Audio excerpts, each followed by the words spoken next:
Después de más de 130 años de historia, el Hospital Neuropsiquiátrico experimenta una transformación significativa. Dejó de ser un centro de larga estancia para pacientes con enfermedades mentales para convertirse en un centro de urgencias psiquiátricas.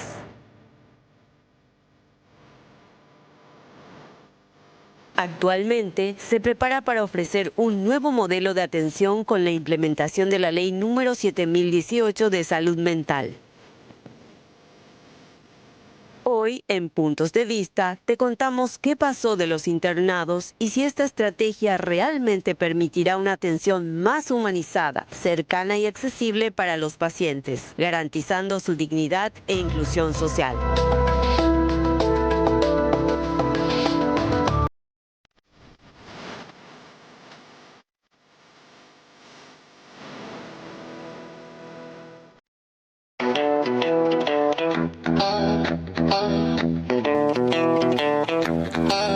Muy buenas tardes, ¿cómo están? Bienvenidos a Puntos de Vista. ¿Qué tal, Fer? ¿Cómo estás? Bien, Diego, ¿cómo te va? Muy bien, muy bien. Contento de compartir con la audiencia después de un día de vuelta de mucha información política, también del anuncio de una organización de una marcha en protesta contra el gobierno. En fin, hay muchos temas candentes en la agenda, así que ya vamos a ir encarando de a poco todo lo que tenemos para este programa. Marzo se caracteriza luego por ser mes de manifestaciones, de hecho que estamos aguardando también a finales de este mes, en coincidencia con esa misma manifestación que mencionabas, lo que tiene que ver con la marcha tradicional ya de los campesinos y grupos de comunidades indígenas también que van a arribar a Asunción.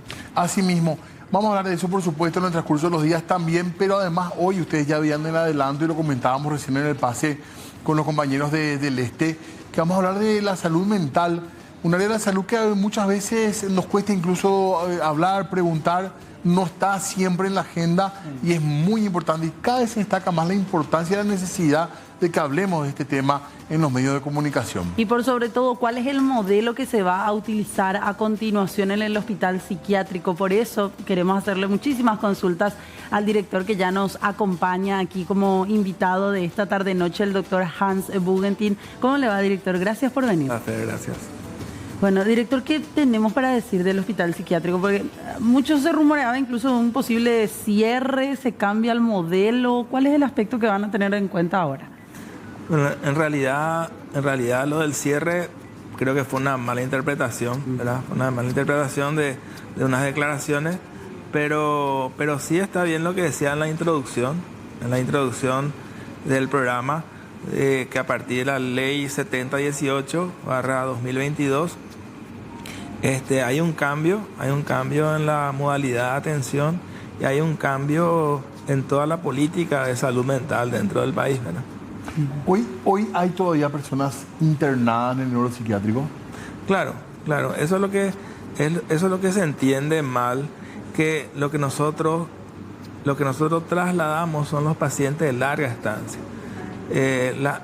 La reconversión, o sea, en el artículo 29 de la Ley de Salud Mental habla de una reconversión del hospital psiquiátrico en un centro de urgencias. Eso implica que el hospital no interne pacientes, sino que la modalidad de atención es de urgencia y de internación de urgencias. O sea, los pacientes que se internan siguen el mismo proceso que un paciente internado en un ambiente clínico, por ejemplo, ¿verdad?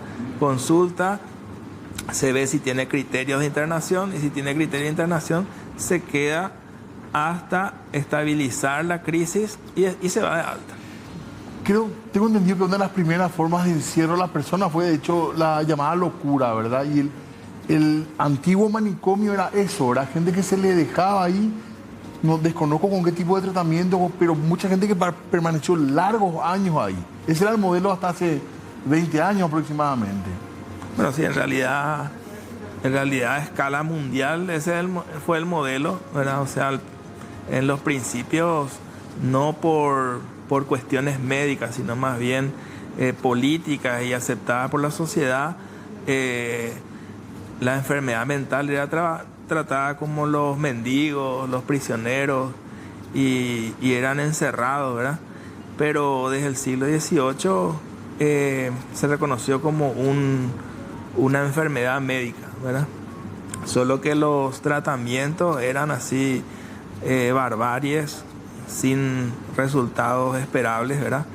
Y ahí se comenzaron a crear los grandes manicomios, ¿verdad? O sea, las instituciones mentales en las afueras de las ciudades, ¿verdad?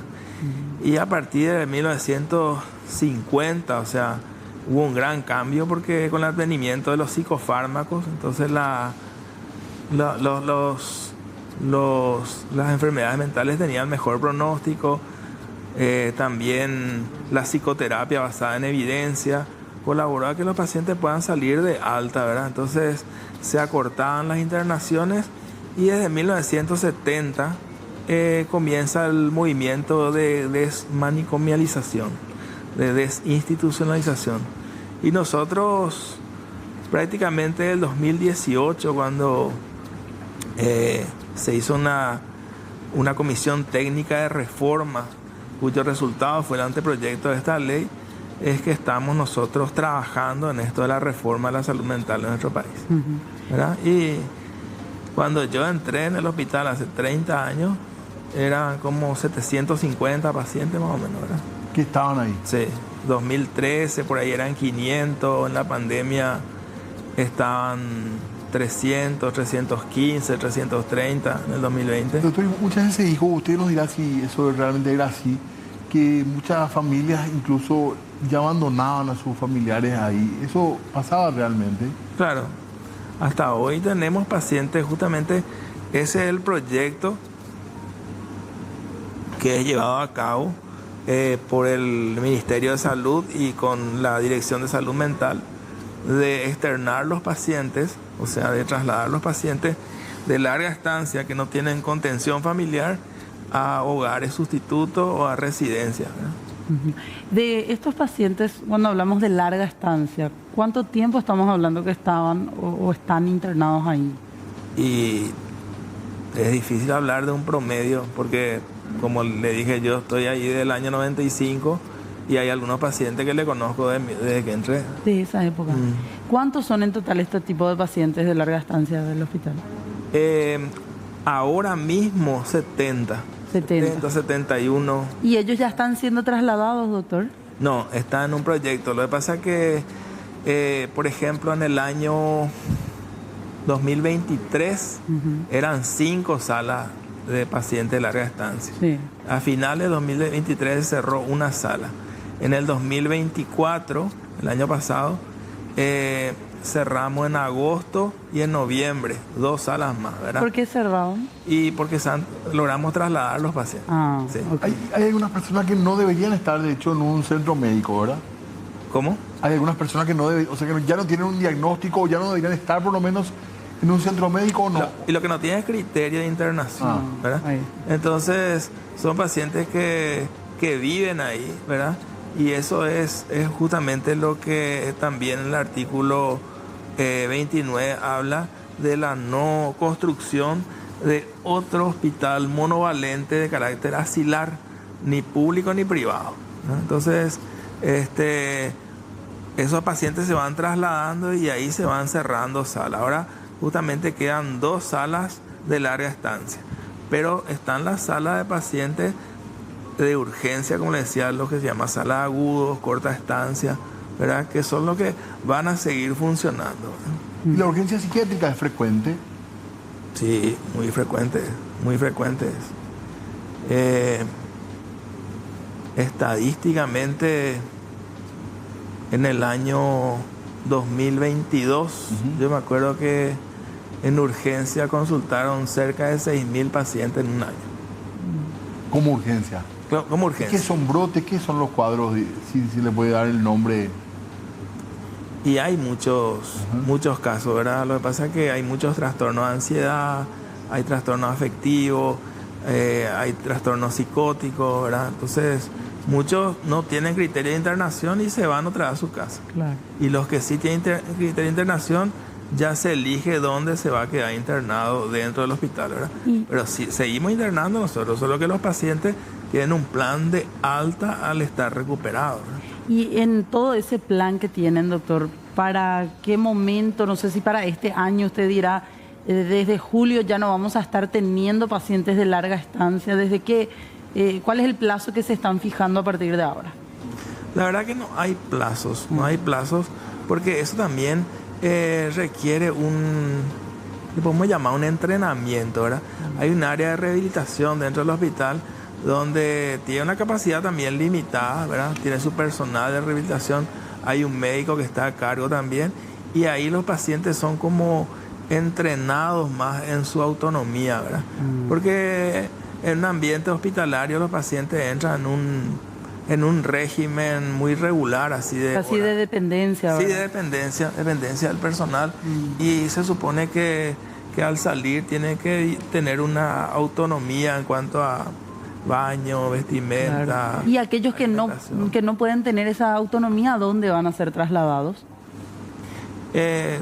Justamente el Hogar San Francisco, donde trasladamos el año pasado, en noviembre, trasladamos 28 pacientes. Sí, 28 pacientes. Tiene una capacidad de 43, donde 22 de ellos son para pacientes así con vulnerabilidad, con dependencia, ¿verdad? Con discapacidades. O sea que de acuerdo a eso se ve dónde van a ser trasladados, si es más para una residencia, si un hogar sustituto, si necesita un personal capacitado para eso, si la atención tiene que ser más individualizada, ¿verdad? Claro. Hoy ya no se piensa que haya pacientes que por la enfermedad mental tengan que estar así 2, 3 años internados, doctor. Así mismo. Ya cambió eso. Así mismo. Sí. Y hablando un poquito de estas personas, muchas veces hablamos también de gente que no solamente tiene problemas en el área de la salud mental. Usted decía, también hay personas que por ahí tienen algún tipo de discapacidad física, o sea, que requieren una atención complementaria también, ¿verdad? Dentro del hospital. Claro, en todo este proceso, por eso es que le buscan cierto tipo de hogares o de centros especializados, digo, ¿verdad? En realidad el abordaje dentro del hospital es multidisciplinario, o sea que hay también un equipo de psicólogos, hay enfermeros que tienen entrenamiento, tenemos médicos clínicos, hay odontólogos, ¿verdad? Entonces, si es que alguna condición del paciente no podemos manejar nosotros, derivamos, ¿verdad? Derivamos a un centro especializado, ¿verdad? Y en carácter de interconsulta, ¿verdad? Sí. Y después le tenemos otra vez con nosotros hasta mejorar esa condición física, ¿verdad? ¿Les cuesta a las personas que pasaron por un hospital o que tuvieron un diagnóstico de salud mental, les cuesta reinsertarse en el ambiente laboral, por ejemplo? ¿Es un problema haber tenido o un diagnóstico, haber estado en el neuropsiquiátrico? Y la verdad que yo no conozco ese dato así en forma tan precisa, ¿verdad? Porque es algo que depende mucho también del diagnóstico, ¿verdad? Depende también mucho del diagnóstico, ¿no? Hay pacientes que por un cuadro X abandonaron el trabajo, tuvieron un reposo y después retornaron a su actividad laboral, ¿verdad? ¿Es tabú la salud mental, doctor? ¿Es tabú la salud mental? Sí, importante. Sigue siendo un tabú muy importante. Realmente es una cuestión de incomprensión, una cuestión de prejuicio, ¿eh? Porque el cerebro es un órgano como el corazón, como el páncreas, como el riñón, el hígado, ¿verdad? Y tiene el mismo derecho a enfermarse. Porque uno a veces, la gente puede comentar, me fui, no sé, al proctólogo, pero al psiquiatra como que... Sí, ¿verdad? cuesta más declarar. ¿Por qué, doctor? Y lo que pasa es que psiquiatría pues atiende muchos trastornos, pero se nos individualiza más como los que atendemos el loco, ¿verdad? Entonces, qué sé yo, uno puede irse a un psiquiatra por un trastorno de ansiedad, uno puede irse por un trastorno afectivo, puede irse por, qué sé yo, un trastorno cognitivo, un trastorno de personalidad, muchas cosas, pero se generaliza de que es el que se va al psiquiatra se va porque no está bien de la cabeza. ¿Y qué es el loco? ¿Cuál sería el término médico para decir el loco o no hay una...? Sí, en realidad el loco es un término despectivo. Sí. Claro. Es un término despectivo, un término popular, ¿verdad? Estigmatizante. Claro, totalmente. Pero lo que más se puede asociar con la locura es la pérdida del juicio de la realidad.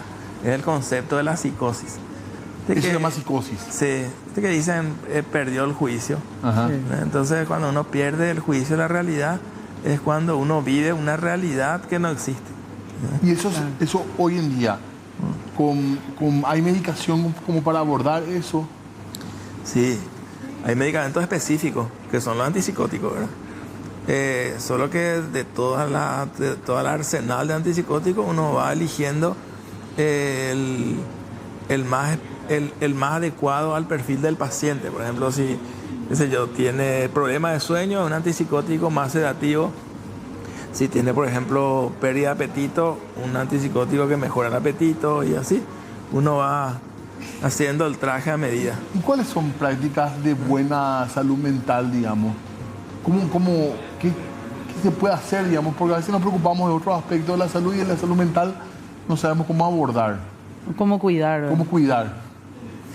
Yo creo que son medidas generales, así como por ejemplo dieta balanceada, sin excesos, lo mismo en el alcohol, sin excesos, sueño regular, actividad física, actividades de ocio y después cuidarse también de nuestra propia mente, porque a veces nosotros como que nos fusionamos mucho con el pensamiento y le damos tanta vuelta a situaciones que generamos así la idea de que son reales, ¿verdad? Todo el mundo piensa que lo que él piensa es real.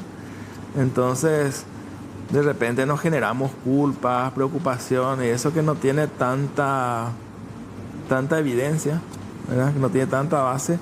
Entonces hay que tener cuidado también con eso, con esas cavilaciones, así, con esos pensamientos así rumiativos, le decimos nosotros, ¿verdad? Todos pensamos que lo que pensamos es real, decía doctor. Sí, claro. Pero entonces, muchas veces, yo me puedo culpabilizar de algo donde o no soy el culpable o soy uno del porcentaje, ¿verdad? Pero magnificar la situación de tanto darle vuelta, entonces cuidarnos más también de los juicios que hacemos sobre nosotros mismos. Es importante también practicar la aceptación, o sea, aceptar situaciones que ya no se pueden cambiar, ¿verdad? Algo que ocurre mucho en el duelo, ¿verdad? Aceptar algo que ya no tiene vuelta atrás, ¿verdad? Que no es lo mismo que resignación, porque resignación implica sufrimiento, ¿verdad? Aceptar es acostumbrarse a la idea y dar la vuelta a la página, ¿no? Y es importante también tratar de focalizarse en las cosas positivas. O sea, todos tenemos cosas positivas, ¿verdad? Puede ser que nuestro trabajo sea exigente, pero tenemos trabajo, ¿verdad? Puede ser que nosotros tengamos que tener un tratamiento crónico, pero existe el tratamiento. O sea, claro, tratar de focalizarse en cosas positivas y después hacer cosas, involucrarse en actividades valoradas. O sea, no tanto divertidas, sino cosas que nosotros valoramos. Por ejemplo, si yo valoro mucho la iglesia, por ejemplo, acudir a misa no es una fiesta, ¿verdad? No es una farra, pero la persona que tiene convicciones religiosas se siente bien yendo a misa. Actividades valoradas. Valoradas. Gente que valora mucho el gimnasio. Por ejemplo, el gimnasio puede ser muy exigente, amanecer todo dolorido, pero... Doctor, la enfermedad mental tiene hoy una edad más joven en la que aparece. ¿Y cuáles son las enfermedades más comunes hoy en términos de enfermedad mental? Los trastornos depresivos y los trastornos de ansiedad son los más comunes, entre ellos el trastorno por crisis de pánico. Los famosos ataques de pánico. Los ataques de pánico, eso yo veo mucho, ¿verdad?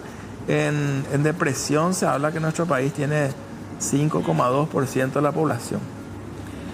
Y trastorno por crisis de pánico más o menos 3,5%.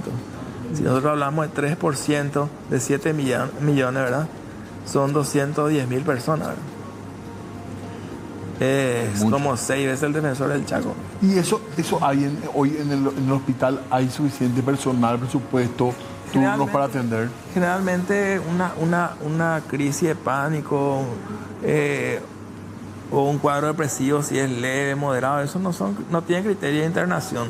son más de seguimiento, muchas veces seguimiento intensivo. O sea, el hospital tiene también un sistema que llama de seguimiento intensivo, donde el médico te pide verte con más frecuencia. Claro. ¿Verdad? Entonces, qué sé yo, te dice te quiero ver mañana, te quiero ver pasado mañana, hasta estabilizar la crisis sin postergar mucho las consultas. Ahora, doctor, ¿y qué pasó con todas esas denuncias? Hace un par de años teníamos, y estábamos compartiendo, de hecho, las imágenes de archivo, camas en mal estado, un edificio, una infraestructura completamente olvidada. ¿Cómo o qué se va a hacer a continuación? Porque eso forma parte también de ese trato humano, por sobre todo, que se le tiene que dar a la persona, ya sea que va para algún tipo de larga estancia o para ser atendido de manera urgente. Ajá. No, los casos de urgencia son los que se quedan dentro del hospital. Sí. De larga estancia son justamente los que tratamos de trasladar, ¿verdad? Y se puede separar en dos la respuesta de esa pregunta, ¿verdad? Uno de los casos que fueron denunciados, ¿verdad? Nosotros ponemos a disposición del Ministerio Público todo, ¿verdad? Todo lo que ya nos piden, ¿verdad? Ficha de paciente, informe médico, todo. Si piden imágenes de cámara y disponemos en esa zona, todo, ¿verdad? Y eso sí es un proceso, ¿verdad? Yo tengo entendido que eso fue ahí por el 2022, 2023, ¿verdad? Y eso sí es su proceso, pero honestamente hasta ahora no fue identificado responsable, ¿verdad? Pero hoy día, ¿cómo está? Porque cuando eso hablábamos de gente que era completamente aislada, sin comida, sin posibilidad de incluso cubrir sus necesidades básicas, ir al baño. O sea, era una denuncia fuerte. Hoy se puede asegurar que ese tipo de tratos no se dan en el hospital. El hospital en el 2024 en muchos aspectos mejoró. Gracias al apoyo del gobierno, ¿verdad? Porque realmente, así como decía hace rato, un tema medio olvidado, también se puede decir que el hospital era un lugar olvidado, en razón probablemente de la discriminación también, ¿verdad? O por otras prioridades, pero en 2024 se le dio mucha importancia a la salud mental. Y mientras yo estuve ahí, o sea, estoy, ¿verdad? Como director, fui testigo de muchos cambios favorables, ¿verdad? Yo me siento privilegiado porque desde donde yo estoy se puede contemplar todo lo que se hizo, ¿verdad?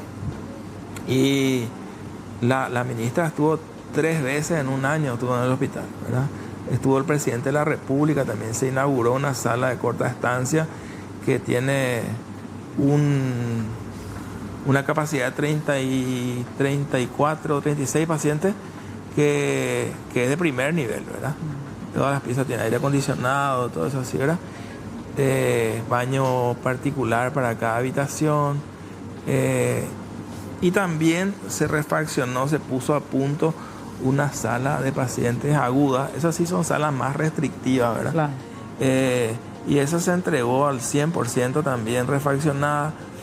Y ahora, por ejemplo, anteayer, el martes, se cocinó en la nueva cocina, ¿verdad?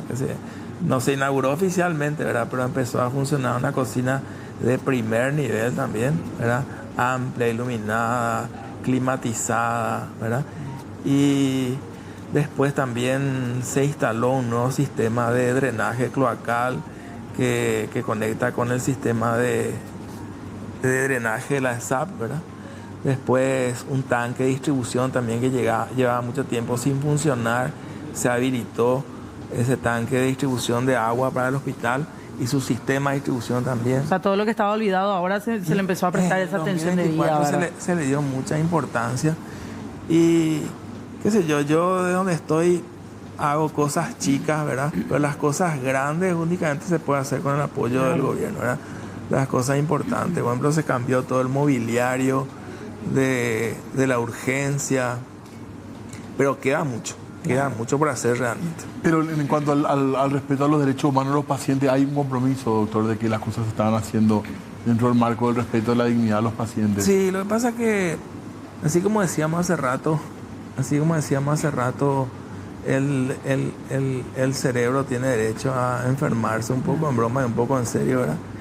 Esa es una particularidad de psiquiatría, que muchas veces el paciente no tiene conciencia de la necesidad de un tratamiento, de una internación, y eso implica medidas restrictivas.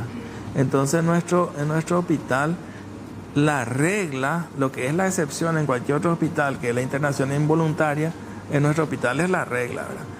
Hay pacientes con internación voluntaria, y hay bastante, ¿verdad? Pero la mayoría tiene un ingreso así involuntario, y nosotros tenemos 72 horas para comunicar al Ministerio de la Defensa Pública sobre cada uno de esos casos, el criterio de internación, el procedimiento y todo eso, y ellos pueden pedirnos a nosotros informe más allá de 72 horas, en cualquier momento mientras está internado nos pueden pedir informe de la situación de ese paciente. Claro.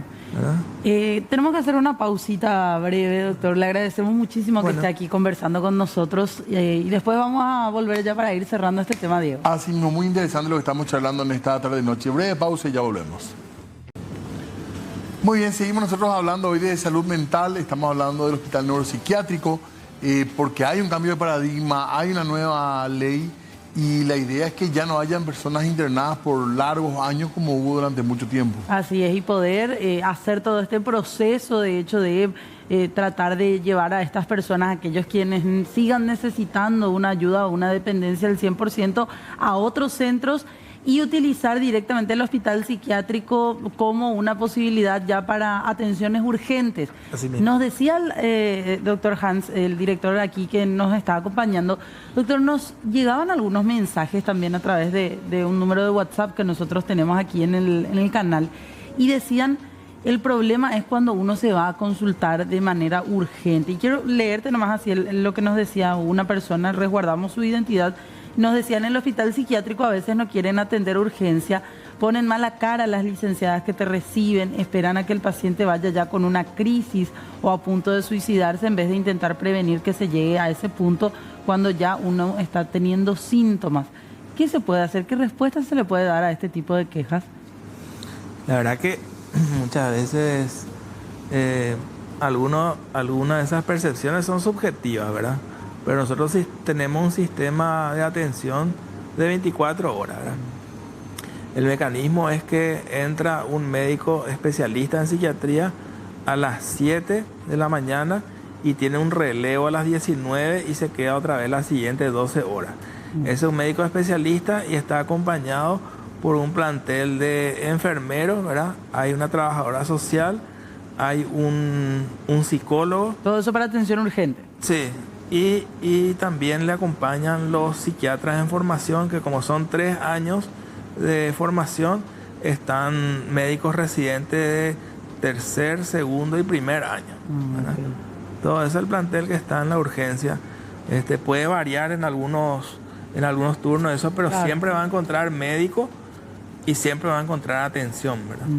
¿Y medicamentos? O sea, en caso de haberle recetado algún tipo de medicamentos, ¿cuenta el hospital con eso? Sí. El hospital tiene una farmacia, y incluso cuando se atienden pacientes en dispositivos periféricos, así como por ejemplo el Centro de Salud número 7, por ejemplo, pasan a retirar también medicamentos dentro del hospital psiquiátrico, con tal de que tenga una receta con membrete del ministerio, que tenga una indicación actualizada.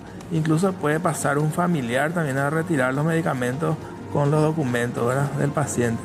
¿Y terapias psicológicas no se brindan en el lugar? Porque muchas veces cuando hablamos de una persona que tiene que seguir una terapia psicológica directo, todos pensamos en irnos al sector privado. Una psicoterapia breve va a tener en la urgencia, ¿verdad? Va a tener en la urgencia. También tenemos una sala de observación donde el paciente puede quedarse un tiempo limitado, por ejemplo, 72 horas como límite, ¿verdad? Pero a irse a una consulta de terapia psicológica una vez a la semana, ¿no tienen ese servicio? No, ese seguimiento no, a no ser que esté internado. Si está internado, sí. Pero hay un directorio de salud mental que existe del año 2019, donde donde figuran todos los psiquiatras que hay tanto en capital como en el interior del país y todos los psicólogos. Entonces, lo que se hace es, por ejemplo, la intervención en crisis o un seguimiento intensivo si requiere, y después se le deriva a su comunidad para el seguimiento en psicología o psiquiatría, ¿no? Claro. En promedio, ¿cuántas personas más o menos recurren? No de manera, no por tratamiento, sino así de manera de urgencia, por ejemplo, doctor. Hay un dato más o menos para tener una idea de lo que significa el movimiento diario ahí. Y es muy variable. Ajá. Puede ser un lunes, por ejemplo, solemos ver muchísima gente, suele haber así 30 pacientes. Hay fines de semana donde se internan, por ejemplo, 8 pacientes, 10 pacientes, internación, digo yo. Aparte otra vez están las consultas. ¿Y personas con adicciones, se cruza ahí el tema? ¿Tiene que ver también con esto o eso se maneja a través del centro de adicciones? En el centro de adicciones lo que hay es lo que se llama desintoxicación programada, que es de 20 días y tiene una internación voluntaria, ¿verdad? Y cuando nosotros vemos un paciente con abuso de sustancias, ¿verdad? Generalmente es porque está con un cuadro que compromete su desempeño así con su entorno, que implica un riesgo para sí mismo o para tercero, ¿verdad? O sea, con una situación de abuso de sustancia o abstinencia que le genera síntomas psiquiátricos de riesgo. ¿Reciben muchos casos de personas que intentan acabar con su vida en la urgencia, doctor? Sí. En realidad, el porcentaje de suicidio en nuestro país más bien se fue incrementando, ¿verdad?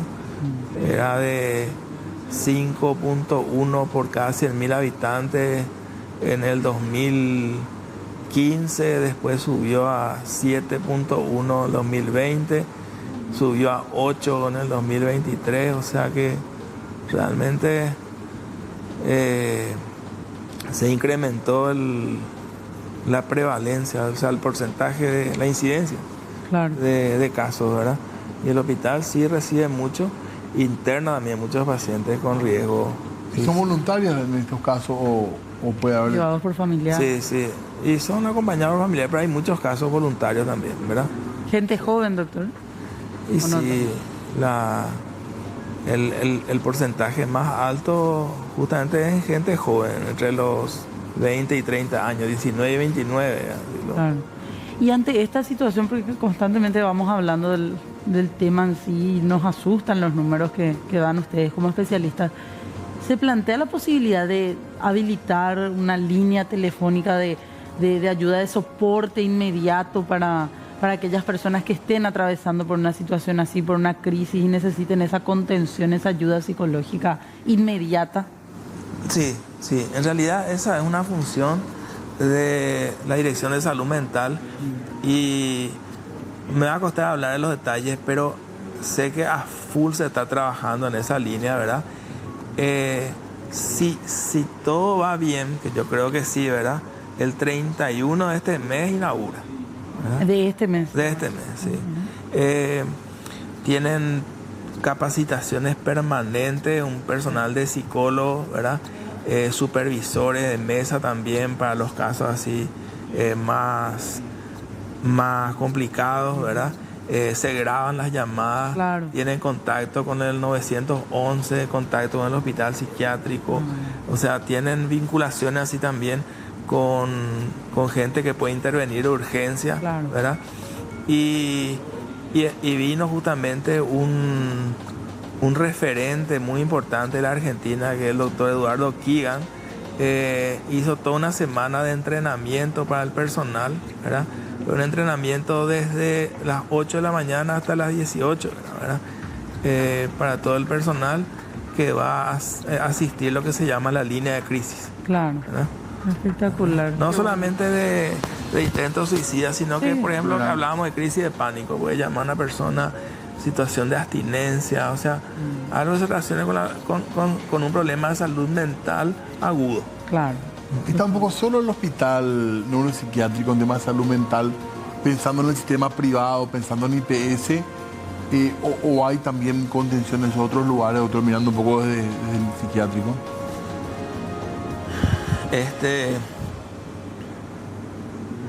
También se puede dividir en dos la respuesta, ¿verdad? Nosotros, por ejemplo, somos el hospital de referencia más importante en cuanto a internación, ¿verdad? Pero también, por ejemplo, Pedro Juan Caballero tiene 9 camas de internación. Itagua también interna en ambiente clínico, Encarnación también. Y está previsto la apertura de unidades de internación psiquiátrica en Caguazú, en Fernando de la Mora, en Eusebio Ayala. Está previsto también en Itá, ¿verdad? Unidad de internación psiquiátrica, más con el mismo mecanismo del hospital de internar así hasta estabilizar la crisis, ¿verdad? Y respecto a atención en consultorio, que es otro tema, ¿verdad? Que es seguimiento por consultorio, así como existe en nuestro país desde el 2017 la red integral e integrada de servicios de salud, ahora se va a articular a esa red los servicios de salud mental y adicciones. Entonces, justamente nosotros cerramos el consultorio dentro del hospital, no tenemos consulta ambulatoria, ¿verdad? Entonces, los pacientes pueden consultar en su comunidad, ¿verdad? En unidades de salud familiar, en hospitales regionales, hospitales distritales, hospital general, ¿verdad? O sea, se va a ir dispersando la atención en salud mental y adicciones en distintos dispositivos de atención en salud en general. Claro. ¿Y la nueva ley ayuda, doctor? ¿Usted cree la nueva ley de salud mental para mejorar la situación en general?